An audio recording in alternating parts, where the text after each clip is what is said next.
ఓట్లు కొల్లగొట్టడం కోసం ఆ రోజు ఇచ్చినటువంటి హామీ మేము అధికారంలోకి వస్తే 42% రిజర్వేషన్లు అమలు చేస్తామనేటువంటి హామీ. ఈ 2 సంవత్సరాల కాలం దాదాపు కాంగ్రెస్ అధికారంలోకి వచ్చి 20 మాసాలు గడుస్తూ ఉన్నది. మొదట్లో వాళ్ళు చెప్పింది అధికారంలోకి వచ్చినటువంటి మరుక్షణంలోనే ఈ ప్రక్రియ ప్రారంభిస్తామన్నారు. ఈరోజు నిన్నటి నిర్ణయం తర్వాత కనబడుతున్నది ద్రోహంతో కూడుకున్నటువంటి కుట్ర. 20 మాసాల కాలంలో ప్రతి సందర్భంలో కూడా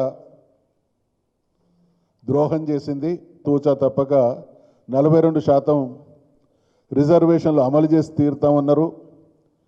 శాసన మండలి శాసనసభల్లో బిల్లును పాస్ చేసుకున్నప్పుడు కూడా అనుసరించాల్సినటువంటి విధానం గురించి మా సలహాలు కూడా ఇవ్వడం జరిగింది. అంటే తూతూ మంత్రంగా ఇవాళ జరిగింది, నిన్న జరుగుతున్నది అంతా కూడా బీసీలకు ద్రోహం చేసేటువంటి దుర్మార్గపు మీరిచ్చినటువంటి హామీని అమలు చేయమంటున్నాము. మేమేం కొత్త కోరికలు కోరట్లేదు. మీనమేషాలు లెక్క పెడుతూ బీసీలకు ద్రోహం చేసేటువంటి చర్యలు కనబడతా ఉన్నాయి. కాబట్టి దీన్ని తీవ్రంగా ఖండిస్తూ ఉన్నాం. ముమ్మాటికి 42% రిజర్వేషన్లు అమలు చేసి తీరాల్సిందే.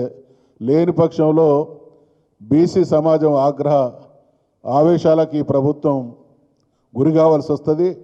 అటువంటి పరిణామాలకు తప్పకుండా ప్రభుత్వమే బాధ్యత వహించాల్సి వస్తుందని ఈ ఎలక్షన్ల ముందు ఇలాంటి ఆర్డినెన్స్ లాంటి ఏదో ఒక ప్రక్రియ తెచ్చి వాళ్ళే ఎవరినో ఒకరిని కోర్టుకు పంపించి మేము చేయాల్సిన అన్నీ చేస్తున్నాం, బీఆర్ఎస్ పార్టీ అడ్డుపడుతుందని మా మీద నెట్టబోయే ప్రయత్నం, దీన్ని ప్రజలు గుర్తిస్తారు.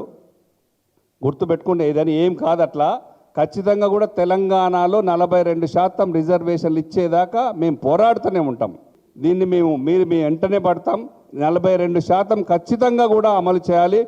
మీకు 100 మంది ఎంపీలు ఉన్నారు ఢిల్లీలో, బీజేపీకి ఇక్కడి నుంచి కూడా 8 మంది ఎంపీలు ఉన్నారు. అందరూ కూర్చొని మాట్లాడి బిల్లును అక్కడ చట్టసభల్లో రాజ్యాంగం అక్కడి నుంచి తీసుకొస్తే అవుతుంది తప్ప ఇవన్నీ కంటి తుడుపు చర్యలే. ఈరోజు ప్రభుత్వం చేస్తున్నటువంటి రోజుకొక చర్య, అంటే బీసీ రిజర్వేషన్ ఇస్తాం 42% అని చెప్పి చేస్తున్నటువంటి అంశాలు చూస్తూ ఉంటే పూర్తి అనుమానాలు వస్తూ ఉన్నాయి. ఒక ఘరాన మోసం జరుగుతుంది. మళ్ళీ ఒకసారి బీసీలను ఒక పెద్ద మోసం చేస్తున్నట్లు మాకు అందరు కూడా భావిస్తూ ఉన్నాం. ఈరోజు అన్ని సంఘాలు కూడా మరి ఈరోజు సడన్గా క్యాబినెట్ సమావేశాలు పెట్టి గవర్నర్ ఆర్డినెన్స్ అంటున్నారు. ఇదే గవర్నర్ గారు రాష్ట్రపతికి పంపిండు, అక్కడ పెండింగ్లో ఉంది. మళ్ళీ మీరు ఇప్పుడు ఆర్డినెన్స్ అని చెప్తున్నారు. ఆర్డినెన్స్ జీవో ఇచ్చి ఆర్డినెన్స్ ద్వారా తెస్తామంటున్నారు. మీరోజు చట్టబద్ధతతో ఇస్తామని చెప్పి హామీ ఇచ్చి ఏ చట్టబద్ధత, మరి చట్టబద్ధత లేదనుకొని అసెంబ్లీలో పెట్టినరా, కమిషన్ వేసినరా?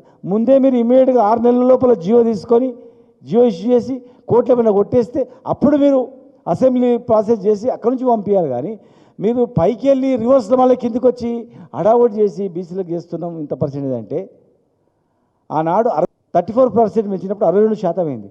62% తప్పు అని చెప్పి కోర్టు కొట్టేసింది. ఇలా మీరు 70% అవుతుంది. 28 + 10 + 42 70%, 50% మించొద్దని ఉంది సుప్రీంకోర్టు జడ్జిమెంట్లో. మరి 9th షెడ్యూల్లో పెట్టాలని చెప్పి ఉంది. మీరు ఏం చెప్పకుండా 70% ఎట్లా జరుగుతుంది అనుకుంటా ఉన్నారు. ఫస్ట్గా 42% చట్టబద్ధతతో పోవాలి, లేనట్లయితే మీదే బాధ్యత. ఇది ఒక మోసం, పెద్ద మోసం. బీసీలను మరొకసారి మోసం చేస్తుందని భావిస్తాం. ఖచ్చితంగా వదిలిపెట్టే ప్రసక్తి లేదని చెప్పి మీ ద్వారా తెలియజేస్తాం. ఏదైతే కామారెడ్డి డిక్లరేషన్ ప్రకారం 42% రిజర్వేషన్లు అయిన తర్వాతనే ఎన్నికలకు పోవాలనేది మరి ప్రధానమైనటువంటి డిమాండు. మరి ఆ డిమాండ్ని మేము కాంగ్రెస్ ప్రభుత్వం వచ్చినప్పటి నుంచి ఒత్తిడి పెంచడమే కాకుండా శాసనసభలో కులగణన జరిగినప్పుడు కూడా మరి స్పష్టంగా అసెంబ్లీలో మాట్లాడినటువంటి అంశంతో పాటు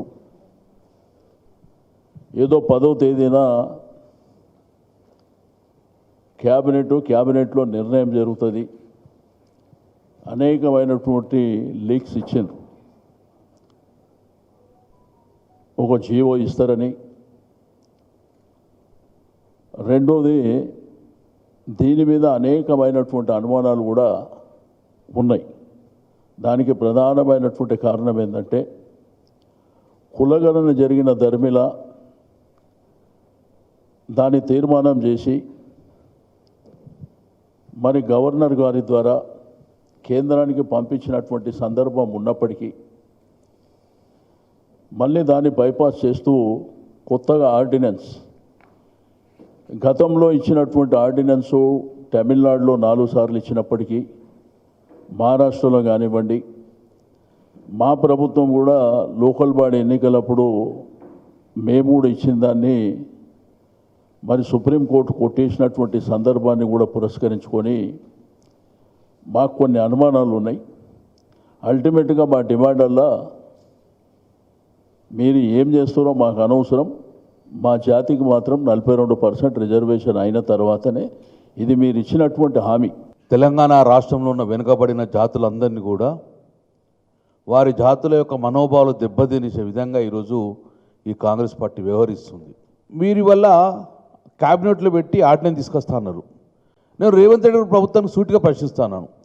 నిజంగానే ఆర్డినెన్స్ ద్వారా రిజర్వేషన్ కలవాలంటే మరి 20 నెలలు ఎందుకు కాలయాపన చేశారు?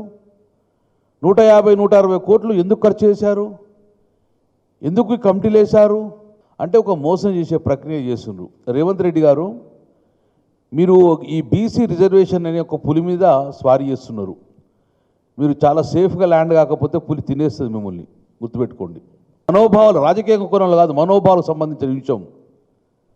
మీరు చాలా జాగ్రత్తగా తెలంగాణ బీసీల మనోభావాలకు దెబ్బతినకుండా మీరు అడ్మినిస్ట్రేషన్ తీసుకుంటేనే ఈ యొక్క మీ యొక్క మనుగడకు లేకుంటే ప్రమాదంగా ఉంటుంది. ఇంత దూరం వచ్చినా కూడా మమ్మల్ని మోసం చేస్తే మాత్రం తీవ్ర పరిణామాలు ఉంటాయి. సూటిగా అల్టిమేట్గా చెప్తున్నాను, మీరు ఆర్డినెన్స్ తెస్తారా ఏం తెస్తారా, కానీ మాకు చట్టసభలలో 42% రిజర్వేషన్ క్లియర్గా ఇవ్వండి.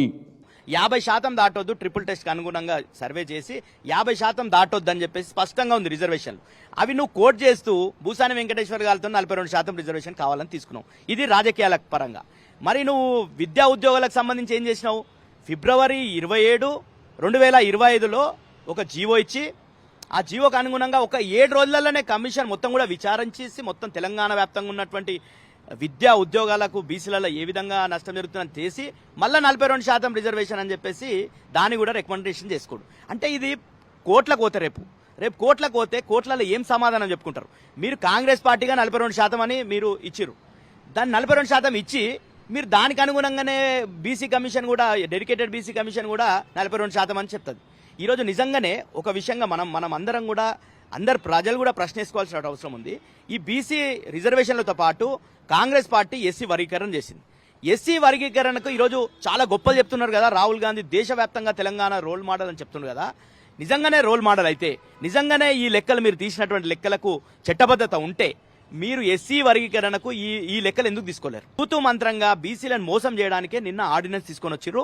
ఆర్డినెన్స్ ఈరోజు నిన్న అసెంబ్లీలో పాస్ అయినటువంటి బిల్లు అక్కడ రాష్ట్రపతి దగ్గర పెండింగ్లో ఉంది ఇదే అంశానికి సంబంధించి.